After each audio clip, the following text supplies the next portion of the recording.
Мансур Әлфрейс улы Нурияхметов Аскын районы Иске Казанчы мәктәбендә директор булып эшләйм. Тарих дәресләрен алып барам. Миңа 39 яшь.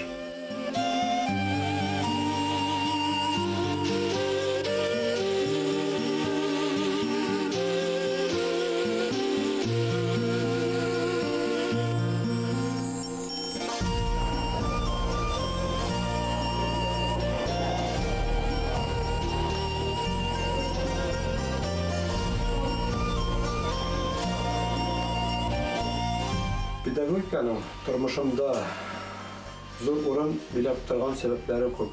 Әтием тормышында күп еллар, күп төрле илләрдә эшләгән булса да, мәктәптә эшләгән 10 ел чорын иң бәхетле, иң күңелле вакыт дип сөйләгән әле дә исемдә.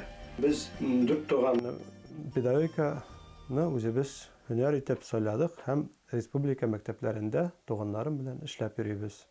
Үзем мәктәптә укыган чакта ук биология һәм тарих фәнен бик яратайм. Мәктәпне тәмамлаган чорда биология фәнен ничектер алга алып, мин үзем биология һәм химия факультетына кердем. Әмма укыган чакта тарих фәнен ярату миңердән читкә китмәде. Беренче фәнни-гамәли конференцияда мин үзем Уфа каласында аграр университетта катнаштым. Гуманные отношения к животным дигән тема белән чыгыш ясадым. Миңа бик якын. Мин үзем философияны да, тарихны да, биология фәнен дә яраткан. Менә шундый междисциплинар өлкәдә эш алып бара идем. Давайте мы проверим домашнее задание. Ответим на вопрос. В какой деревне Аскинского района произошла большая трагедия для башкирского народа? В честь него и сооружен памятник, который вы видели, когда ездили на экскурсию в деревню Султанбекова. Пожалуйста, Илья. Это деревня Гюентус. Деревня была сожжена вместе со всеми ее жителями, царскими карателями под руководством полковника Тевкеля. Правильно. Садитесь. 2003 елында Бөрі дәүләт педагогия институтын тамамлаганнан соң авылга кайттым һәм авыл биләмәсенә башлык итеп администрация һәм авыл халкы сайлап куйды. Мин 1 ел эчендә авыл биләмәсендә башлык булып эшләгән чорында алган тәҗрибәне туплап халкыма, авылдашларыма әле дә рәхмәтлемен. Шундый зур вазифага мине кичәге студентны куйганнары өчен рәхмәтлемен. Һәм 2004 елны 1 ел эшләгәннән соң күрше Иске Мутабаш авылында директор вазифасына куйдылар. 2010 елга кадәр Иске Мутабаш мәктәбендә директор булып эшләдем һәм биология, химия дәресләрен алып бардым. 2010 елны үземнең туган мәктәбемә директор вазифасына куелганнан бирле тарих фәненнән һәм биология фәненнән укытам.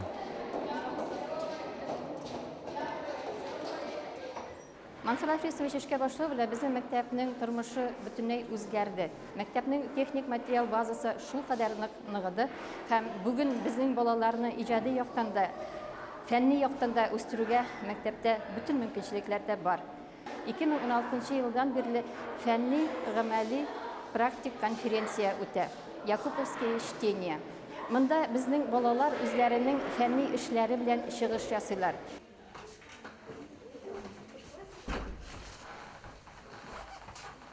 У нас в своей работе, которую мы с тобой в этом году будем делать, язык танупский, башкир, мы будем опираться именно вот на эти источники. Вот башкирская энциклопедия и история башкирского народа. Мансур Әлфрейс улы мине туган якты өйрәнүгә һөю ятты инде.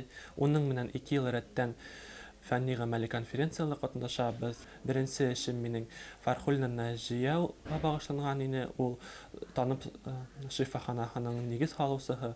Үткән елны Иске Казансы һәм тирә-як авылларны электрлаштыру турында эш менән катнаштым инде.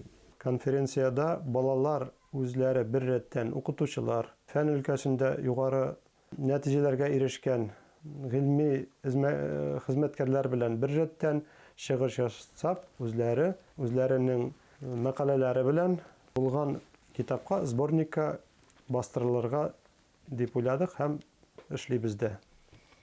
Я занимаюсь научно-исследовательской деятельностью, изучаю родной край, историю жизни известных людей. Например, я участвовала в якуповских чтениях. Там моя тема была ветеран Великой Отечественной войны Гайсин Малик Акзамович. И я не собираюсь останавливаться и дальше буду участвовать в таких научных конференциях. Тарих фәне бик кызыклы, бик мавыктыргыч, әмма шундыктан да аның төрле концепциялары, төрле гипотезаларга таянып эшләргә кирәк бит инде. Мәгълүмат кенә бирү түгел, укытучының төп эше ул балаларны аңларга, үзенең урынын табырга өйрәтү.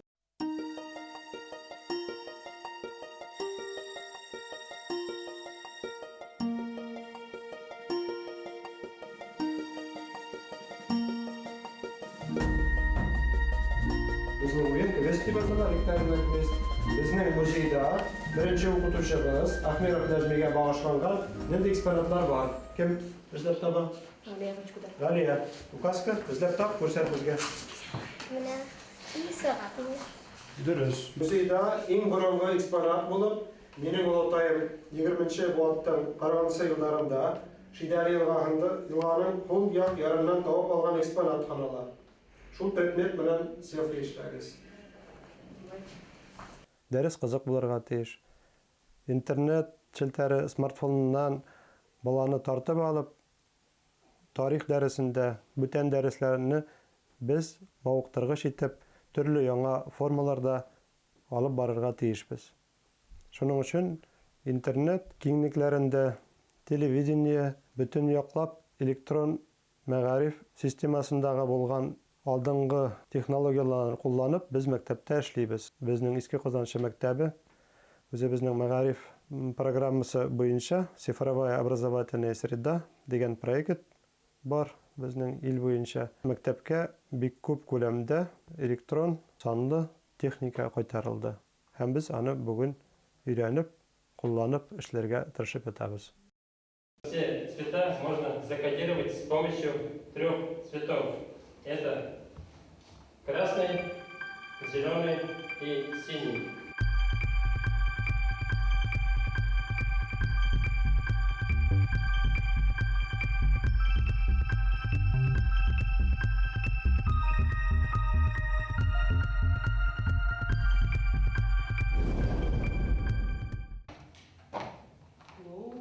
Ну, здравствуй, красная шапочка, куда путь держишь?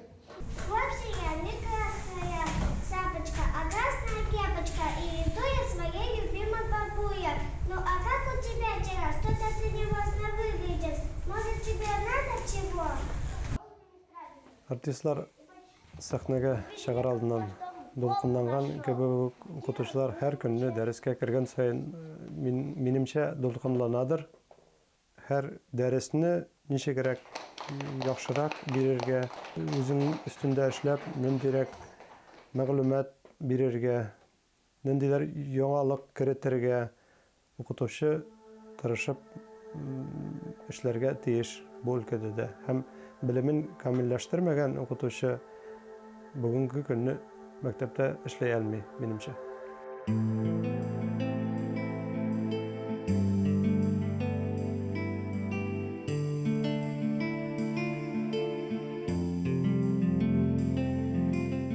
Дөрес калимат, психологик калимат булсын өчен, коллективта ир-ат булуы мотлак. Әмма бүгенге көндә җәмгыятьтә укытучы профессиясына булган мөнәсәбәт һәм финанс яктан да безнең хөкүмәтнең укытучы профессиясына карашы ир-атларга мәктәптә укытучы булып эшләргә каршылык китерә дип әйтсәм дә дөрес булыр.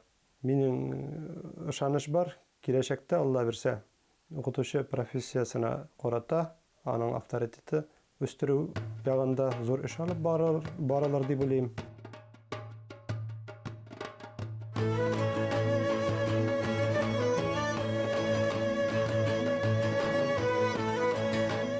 Безнең Авылда, төбәктә һәм безнең мәктәптә укып чыккан күренекле шәхесләребез бик хисап. Мәсәлән, әйтеп китәсем килә, Әлфис Суфиян улы Гаязов.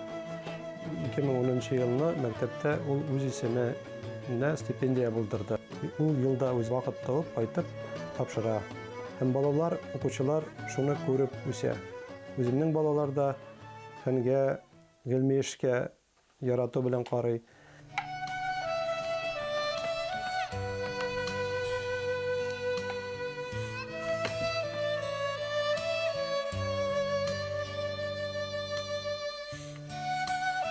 Шах, әмин рокировка эшләйм. Юк, улай ярамай. Ярай. Юк, ярамай. Ярай. Ярай. Атай, атай. Кызым, шах астында торган чакта булай итеп рокировка эшләп булмай. Карынга шах куйганда, аңладыңмы? Аны яки ябып куйып була. Менә Ферза белән ябасың. Яки карын белән чыгарасың. Аңладыңмы? Менә бу китаптар минең алып барган эшемнең хүземтәсе. Беренче туган ягым Казанчы исемле китабым. Бу китапта мин күп еллар җыйган мәгълүматлар һәм менә әйтеп китәсем килә инде. Озагында Казанчы авылының булган ревизские сказкалары, архив материаллары буенча кулланып язылган һәм эшләнгән. Иске Казанчы мәктәбенең 100 еллыгына багышлап Әлфис Суфияновичның идеясы «История школы и образования в Казанчинском крае». Өченче безнең бергә язган эшебездә Марат Талгатович Якупов белән бергә «Ислам в Башкортостане от утверждения до возрождения». Безнең Аскын районы гына түгел, республикабызның төньяк көнбайышында булган дингә кагылышлы бөтен тарихи мәгълүматлар җыелган инде. 4нче китап өстендә эшлим. Ел азагында күренекле шәхес безнең төбәктә Иске Казанчы мәктәбендә директор булып эшләгән Зия агай Күлбековның тууына 125 ел. Койда шешергә. Хәзер кызым төшәм, яме, рәхмәт.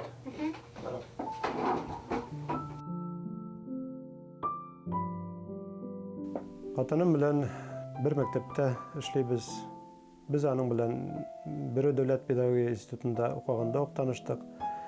Ул һөнәре буенча рус теле һәм татар теле әдәбияты укытучысы. 3 матур, уңган, акыллы, сөйкемле, сөекле кызлар үстереп ятабыз. Мин аларны үземчә Худайдан безгә бирелгән фәрештәләр дип тә әйтсәм дөрес булыр ул. Әлбәттә, мин аларның укытучы һөнәрен сайласалар, сайлауларын да теләр идем. Чөнки укытучы һөнәреннән дә изгерәк һөнәр юк бүгенге дөньяда. Авылда яшәп, мал-туар тоткач, авыл укытучысының иптәсе үзен баласын караудан түгел, караган, асраган малны караудан башлана. Аларны ашатам, аларны су эчерәм һәм аннан кереп, балаларыбыз белән әзерләнеп эшкә барабыз.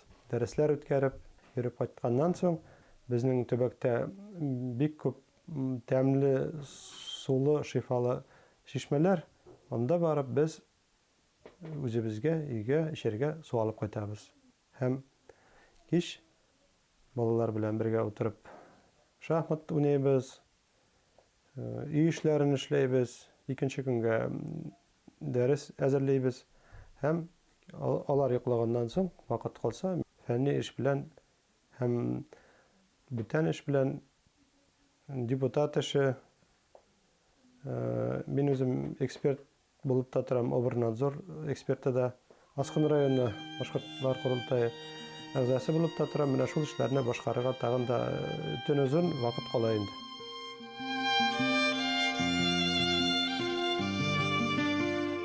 Леонардо да Винчиның сүзләренә таянып, мин тормыш девизымны шулай димен. Һәрбер каршылыкны ныкышмалылык һәм тырышлык белән җиңеп чыгарга була.